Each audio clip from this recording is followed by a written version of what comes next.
Monsieur le directeur général. Bonjour. Merci d'avoir accepté de nous accorder cet entretien. Je vous en prie. Alors, Monsieur Sommet, dites-nous comment se porte le tourisme ivoirien?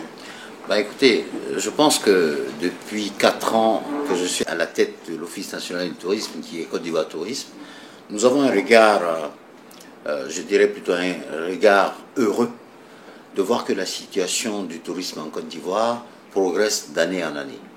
Et ce regard, il est implémenté par des chiffres que nous donne la Banque mondiale, le FMI. Et si on part de 2013 à 2016, nous avons une progression de 4,8 jusqu'à atteindre aujourd'hui, à notre grande surprise, 7,5. C'est énorme de contribution dans le PIB, c'est énorme.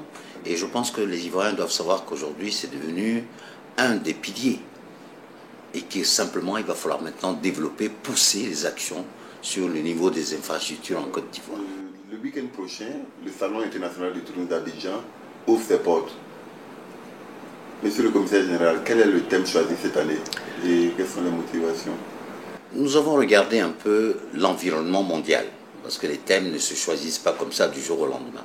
Et nous nous sommes dit que la préoccupation du monde, c'est l'écotourisme, c'est la protection, l'environnement. Et c'est pour ça qu'au niveau de l'Afrique, nous nous sommes dit, puisque ce salon est d'abord un salon international, appelant les Africains à présenter l'offre touristique de toute l'Afrique. Et c'est pour ça que la nécessité pour nous, c'était de donner un thème global. Tourisme durable, une nécessité pour l'Afrique. Prenons conscience de préserver notre environnement dès maintenant pour les générations futures. Et chacun doit s'inscrire dans cette philosophie. Quels sont les pays attendus à ce grand rendez-vous? Nous avons déjà les pays qui étaient déjà présents comme le Maroc, le Sénégal, le Mali. Et nous avons également l'Éthiopie. Et aujourd'hui, nous attendons l'Inde également. Ce sont les 5 pays majeurs qui arrivent cette année sur le salon. Alors, on se rend compte que le site qui est abrité chaque année, ce rendez-vous, n'est pas le même cette année. En effet, nous sommes partis, c'est l'innovation majeure de ce salon, c'est que nous étions au Golf Hotel et sur 5 hectares. Et là, nous sommes passés sur 12 000 mètres carrés, donc 12 hectares à exploiter.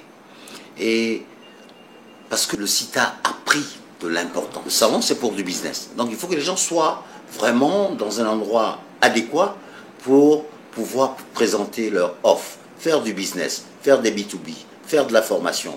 Et nous avons couvert 8000 mètres carrés, couverts entièrement par des chapiteaux, ce qui fait que tous les exposants de ce CITA 2017 seront à l'intérieur, seront à l'aise, auront les meilleures dispositions pour pouvoir travailler et faire des offres touristiques nécessaires. Donc c'est du business. Et pour faire du business, ne soyez pas dans la chaleur. Donc c'est ce qui fait qu'aujourd'hui, nous sommes sur cette étendue de surface qui nous permet de mettre en place les offres et les possibilités de découverte. Ce que vous allez découvrir, parce qu'il y a des choses merveilleuses que je ne souhaite pas même pas de faire connaître tout de suite. Il faut aller de surprise en surprise. Beaucoup d'activités, que ce soit du hippique, que ce soit de la piscine avec des natations, que ce soit les maquis qui sont ouverts, que ce soit des concerts tous les jours. Il y a une boîte de nuit qui sera créée. Donc ça veut dire qu'on va vivre le CITA, on va le vivre en continuité. Ça aussi c'est important. Que ce soit des... Bien sûr, c'est une innovation.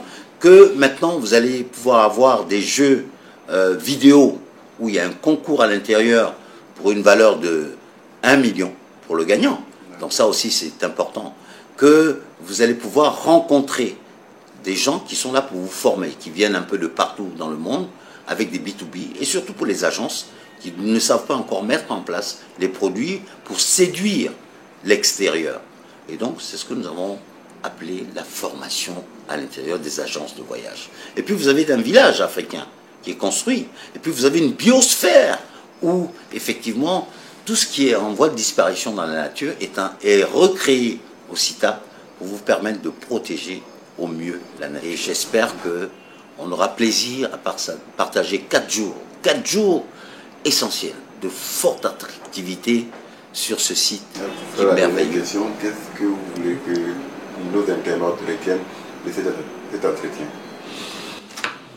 Ouaban en Côte d'Ivoire, ce pays est fabuleux, merveilleux, sensuel, émotionnel, à la fois qui transgresse toutes les règles simples de la vie pour donner du bonheur.